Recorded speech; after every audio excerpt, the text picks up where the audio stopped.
You will hear a number of different recordings and you will have to answer questions on what you hear. There will be time for you to read the instructions and questions, and you will have a chance to check your work. All the recordings will be played once only. The test is in 4 sections.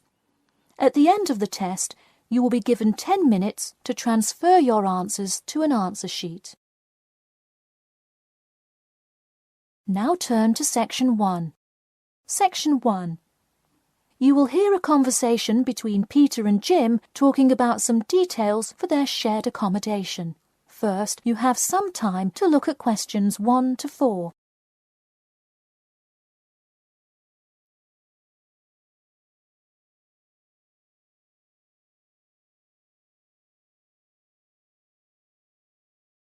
Now we shall begin.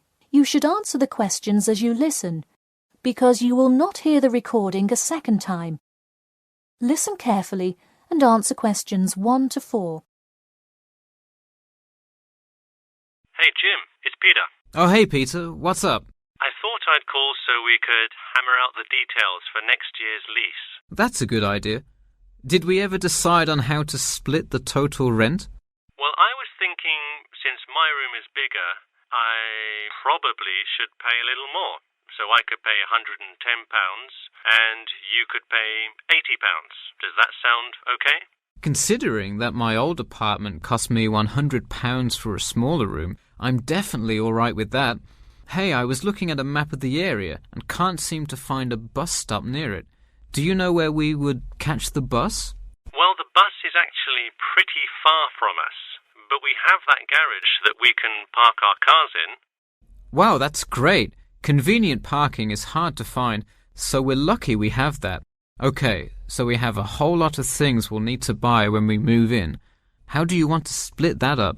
I was wondering, do you still work at the supermarket? Yep, every Tuesday and Saturday. Would you be able to buy things from there if I sent you a shopping list? Sure, I can do that. Great, then I can take care of whatever else we need that you wouldn't get at a supermarket. If you want, I'll pick you up from work that day and we can go to the apartment together. Oh, that would be great, thanks. No problem. That way we can split the cost of petrol. Works for me. It's so expensive these days, isn't it? It's downright obscene. Before you hear the rest of the conversation, you have some time to look at questions 5 to 10.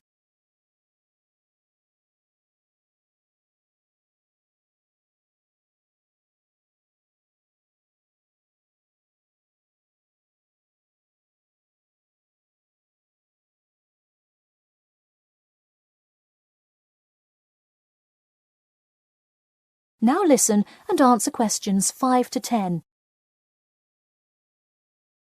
So let's figure out what appliances we need. Do we have a microwave? Yes, the landlord's providing that for us. Hey, do you still have that space heater, though? We need one for the kitchen since it's not connected to the central heating. All right, I'll bring that. Anything else? Well, I have some dining room and living room furniture I can bring, so that should take care of most of the big stuff. You know what we do need, though? Could you bring a toaster? I actually don't have one. It doesn't come with the microwave. No, the landlord is only supplying the microwave. It would really help if you could bring one. Okay, I'll pick one up at the store. You know, I also have this cool antique rotary phone that would be a cool addition to the apartment, sort of as decoration and utility. Oh, cool. The only thing is, we'd have to put it in the kitchen unless you want it in your room. Why not put it in the living room? The living room's too loud to have a phone conversation. The noise sort of carries, so if one person is trying to watch TV or have friends over, the person on the phone won't be able to hear. Okay, well I guess kitchen it is then. Any other big things we need? That seems like everything. That's all I can think of. And of course, move-in is June the 1st. I can't wait. We'll be able to watch the big game in our new apartment. It's going to be awesome. Yeah, we can move in the morning and then Friday night we can sit back and cheer on Liverpool. I have an exam in the morning, but we'll be done around 11 a.m. and can move in after. Wait, Liverpool? You're joking, right? I thought you were a Manchester United fan. Man U? No way. Liverpool all the way. Oh no, I don't know if I can live with a Liverpool fan. That is the end of section 1. You now have half a minute to check your answers.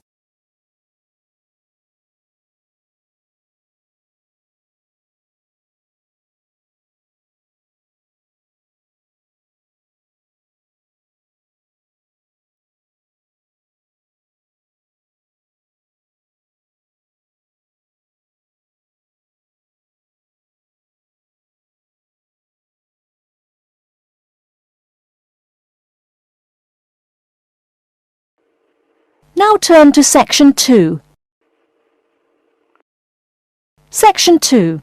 You'll hear a talk by a security worker from Sydney Airport who is introducing the day-to-day operations of the Australian Quarantine Service. First, you have some time to look at questions 11 to 17.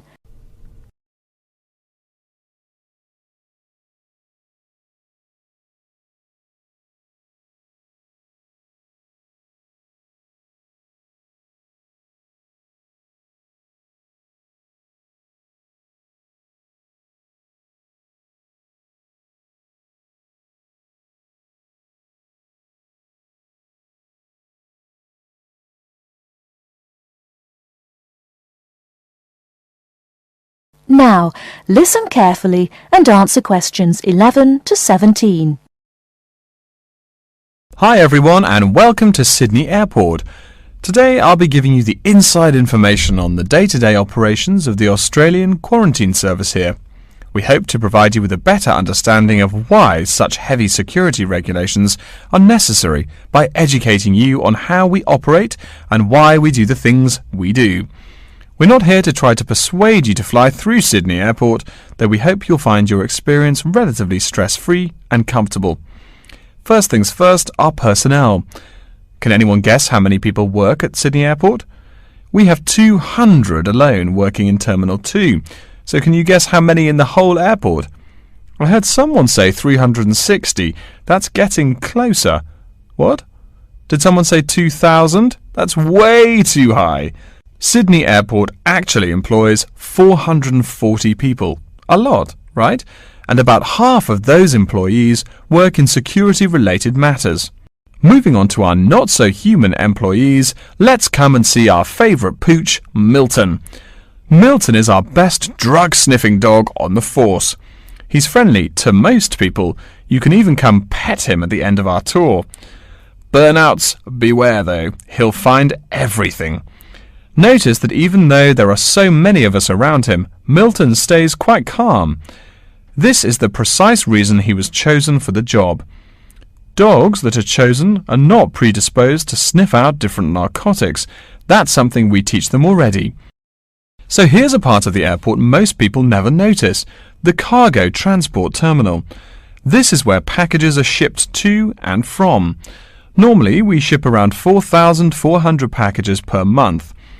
In this airport alone, over 52,000 packages were shipped in and out over the past year. We ship to and from 170 different countries. Not bad, eh? Probably it will go up to over 72,000 packages this year. And despite over 100 flights in and out of here daily, the number of lost or delayed packages is impressively low. If you send your package through here, rest assured we'll get it where it's going. Let's move on to the area most of us are familiar with, the passenger terminals. In order to be allowed into this area, you must pass through security with your ticket and, if you're travelling internationally, your passport. If you're travelling domestically, you just need a legal form of ID. If you don't have those, you will not be allowed to pass through security and board your flight. During the security scan, your carry-on items will be checked for dangerous items such as weapons, sharp objects and liquids that exceed our specified limit. If you attempt to pass any of the prohibited items on this list posted at the entrance, you are still allowed to board the plane, but you'll be given a warning and your item will be confiscated. Don't worry, we will not arrest you for having too much shampoo in your bag or anything like that. We also search your carry-ons and parcels for any perishable items. We prohibit the transportation of local vegetation and prohibit parcels containing any insects in them. You may or may not have learnt about this in biology class, but when some plants are introduced to a new environment, they spread wildly and wipe out the current species around it. It is important to control the introduction of new plants into an ecosystem, so we must prohibit the transport of any fertile seeds. So what happens to parcels containing possibly suspicious items? It's of course something we do not take lightly here. If an object passes through the scanner that appears suspicious in any way, it is separated out for manual search by a member of our trained security personnel. If an illegal plant or simple sharp object like a pocket knife is found, it is simply disposed of in our biohazard waste containers, and the package itself is returned to the sender, or passenger if it is for a passenger flight. More serious weapons are reported to higher authorities for investigation. Before you hear the rest of the talk, you have some time to look at questions 18 to 20.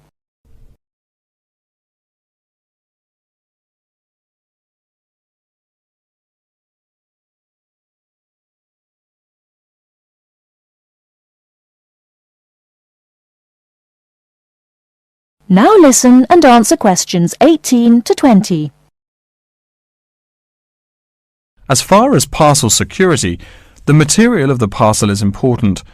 For shipped goods, the most common material used and the most widely accepted is paper. Make sure it is packed sturdy enough with no rips or tears. We've definitely had packages rip open before due to haphazard packing. A more common problem, though, is the package labels. When an item does not make it to the right place, this is the most common reason. The label may not be in the right place or marked clearly enough. If you're receiving any items from abroad that must be declared, please remember our guidelines in order to ensure the timely delivery of your item. Make sure it is packed correctly, and we ask that you notify customs between 2 and 10 days within the item's scheduled arrival date. OK, before we move on, are there any questions? That is the end of section 2. You now have half a minute to check your answers.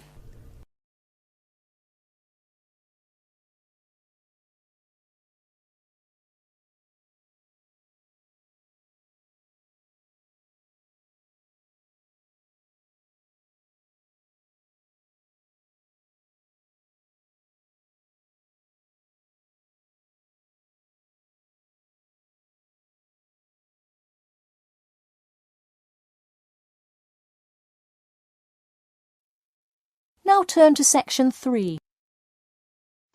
Section 3.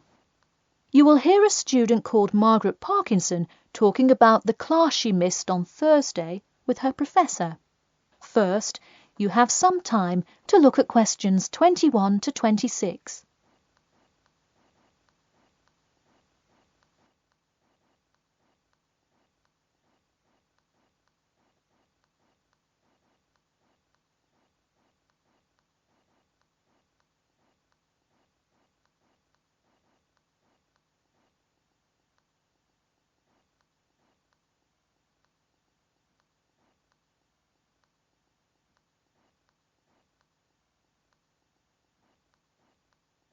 Now, listen carefully and answer questions 21 to 26.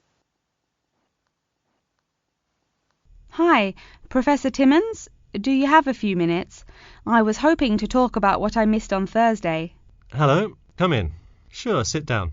Could you tell me your name, please? Margaret, sir. Margaret Parkinson. I apologise for missing your class, but I had to go to the hospital. I'm sorry to hear that. Everything is okay now, though, I hope? Yes, thanks. Glad to hear it. So on Thursday, I outlined the research project that will account for 30% of your grade. All students will be divided into groups and will give a well-researched presentation to the class covering a specific topic relevant to student life. Oh, that sounds interesting. Can we choose just any topic that pertains to life as a student, like how to start your own student organisation? Well, Though I'm sure that would be an informative presentation, I've already chosen a list of topics which I will assign. As an example, I assigned one group the topic of student loans. They're to research not just the prevalence of students who have loans to pay for their tuition, but information as to how best to manage these loans and possible scholarships that could alleviate some of the financial burden. That one sounds particularly interesting to me. Could I request that topic? I could easily find out a lot about it by stopping by the finance office on my way to class. Unfortunately, that one's already taken by another group. I have, however, assigned you to a group and given you all one of two choices. Oh, I see. What are the choices? The first is discussing smoking, trends in the number of student smokers compared with the general population, popular reasons students take up smoking, and more healthy alternatives to smoking. That one could be interesting. I'm not a smoker myself, but we'll see what my group thinks. If we did choose this topic, we would rather not put our fellow students on the spot to interview them. Where else could we gather information? How about where the cigarettes are sold? Oh, that's a great idea. I could interview the manager of a supermarket and find out the average age of people buying cigarettes, or how much they buy, that sort of thing. Precisely. Okay, I'll keep that in mind. And what was the other topic? The other topic is the practice of natural medicine. It sounds far more specific than the others, but it is more of an exercise of outlining a career path. If your group chooses this, you would cover the specifics of becoming a doctor of natural medicine, how to become licensed to practice natural medicine, what the career outlook is, etc. You could find much of the information you need on this in the careers office. Wow, that would be really helpful, not just in learning about natural medicine, but in how to approach researching any career path. That's the idea. I want groups to really think outside the box to find information on their topics. They should interview multiple sources. Okay, now I think I have the general idea. Before you hear the rest of the talk, you have some time to look at questions 27 to 30.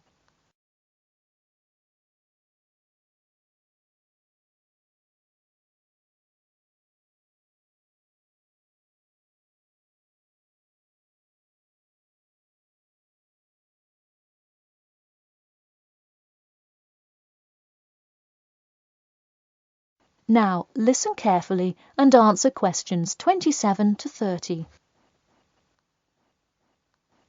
When is the presentation due? I expect each group to send me an email attachment of the plan ahead of time by October 10th, so that I can ensure that you are on the right track. Oh, that's actually really reassuring. I would hate to spend so much time on a presentation only to find we had taken it in the wrong direction. So when is the presentation? I let groups choose from the list of time slots I have between November 1st and November 5th. Okay, how about the 3rd? I'll have to check with my group, of course, but maybe we could write a tentative time? Sure, let me take a look. I'm actually booked completely through the 3rd and 4th now. How about sometime in the afternoon of the 5th? Great. How about 2 o'clock? No problem. I'll pencil your group in. Okay, thanks. And to clarify, what exactly is due in the first phase? Before the October deadline, I want your group to have compiled resources and then to provide some initial data analysis to support your claims. Okay, so data analysis is due the 10th of October, and then the Presentation? Yes. The final phase is simply giving the presentation on the 5th of November. All right, I think I have all the information I need. Thanks. You're welcome. See you in class tomorrow. That is the end of section 3. You now have half a minute to check your answers.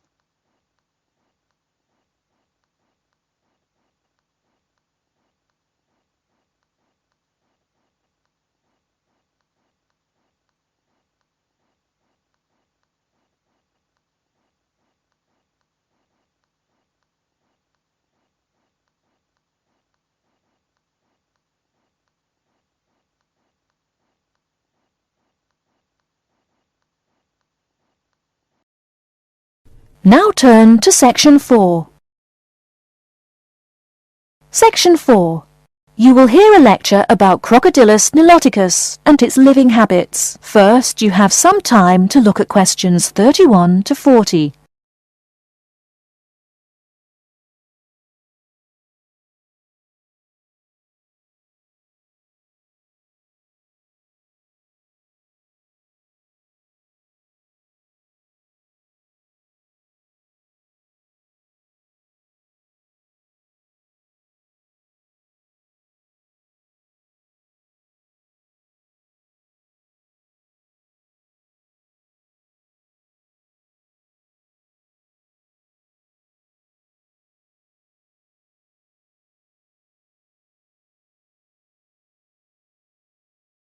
Now listen carefully and answer questions 31 to 40.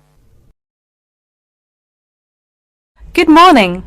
Today we will continue our study of Crocodylus niloticus by talking about its living habits.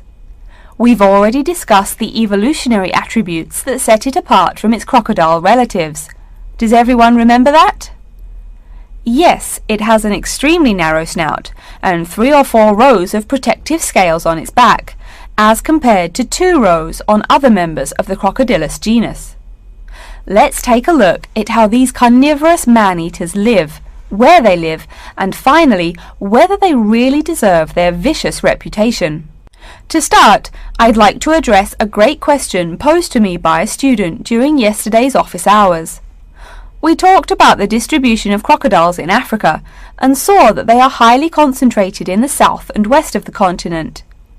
This student noticed that on the map displaying the distribution of crocodiles across Africa, there were no crocodiles in the northern region, and found no mention in the literature of the existence of crocodiles in the north of Africa. Why might there be no crocodiles in North Africa? Let's save this question for later in the lecture. To find out more about the social habits of the African crocodile, one researcher named Tara Shine of the University of Ulster in Northern Ireland conducted a survey of the wetlands in Mauritania and received reports of 46 crocodiles living in one group, or float as we say when referring to crocodiles, though the usual number is a little less than half of that. In general, crocodiles are more highly concentrated in wet subtropical environments near bodies of water and rich vegetation. While South American crocodiles thrive in cool rainforests, the African crocodile is more equipped for heat. Though they can survive at the hot temperatures found in some deserts, they are not equipped to handle dry climates and thus cannot survive in places like the Sahara Desert of North Africa. As cold-blooded animals, crocodiles' core temperatures fluctuate from their average of 38 degrees Celsius as external conditions change. Thus, they need to avoid extreme temperatures. Others live an underwater life, keeping a body temperature close to that of the water. As their own unique method of regulating their body temperatures, some African crocodiles have made dens by digging holes in the ground to provide themselves with a cool, dark place to retreat from the hot African sun. Speaking of the hot African sun, let's go back to the question asked at the beginning of the lecture. We know that there used to be crocodiles in northern Africa, yet today there are none. What are some possible explanations for this? Some students have suggested that the African crocodile has evolved from a desert creature into a wetland creature, thus causing them to migrate south for more appropriate conditions. Others presume that the crocodile was hunted out of northern Africa by a fiercer predator. While these are intelligent guesses, the real story is a little bit different. The key to this migration is that the Sahara Desert did not always cover the north of Africa. About 8,000 years ago, the land was fertile wetlands, perfect for breeding crocodiles. Over time, though, the area dried out and the wetland slowly turned to desert, leading the African crocodile to migrate south to the marshlands they call home today. Some crocodiles did, however, adapt to living in dry conditions. In Mauritania, some crocodiles have learned to survive in an area where they can go up to 8 months with no water, by spending the driest of times in what's called a torpor, or short period of hibernation. To utilize every bit of rainfall, these desert crocodiles dig underground caves that collect runoff, thus staying cool and hydrated. During the mating period in November and December, males attract females to their viciously protected territory through a number of behaviors that range from snapping their jaws all the way to sending infrasonic pulses through the water. Afterwards, the female digs a hole up to 60 centimeters in depth to store the eggs for an 80-day incubation period. The female protects these eggs during the period, and sometimes even helps crack the eggs with her snout at the end. These teeth-gnashing carnivores are softer than we think. Although these vicious creatures have attacked humans on a few occasions, the residents are not afraid of them. In fact, they show a great deal of reverence towards these wondrous creatures. Some say that crocodiles bring water to their habitat, so if they leave, they will bring the water with them. Obviously, this is not true, but it demonstrates the admiration the inhabiting people have for crocodiles. Generally, crocodiles do not predate on humans. They attack when humans populate the crocodile's habitat, instilling fear and uneasiness in the crocs. Like any other species, crocodiles are known to attack when feeling fear. There's still a lot more to be discovered about the African crocodile. Researchers want to know more about the population size, how many crocodiles inhabit Africa in all, how they form separate floats, etc. There is still also much to learn about migration patterns and relations to other populations of crocodiles now found in other parts of the world. Next time, we'll examine a few specific case studies of crocodile populations in southern Africa. That is the end of section 4. You now have half a minute to check your answers.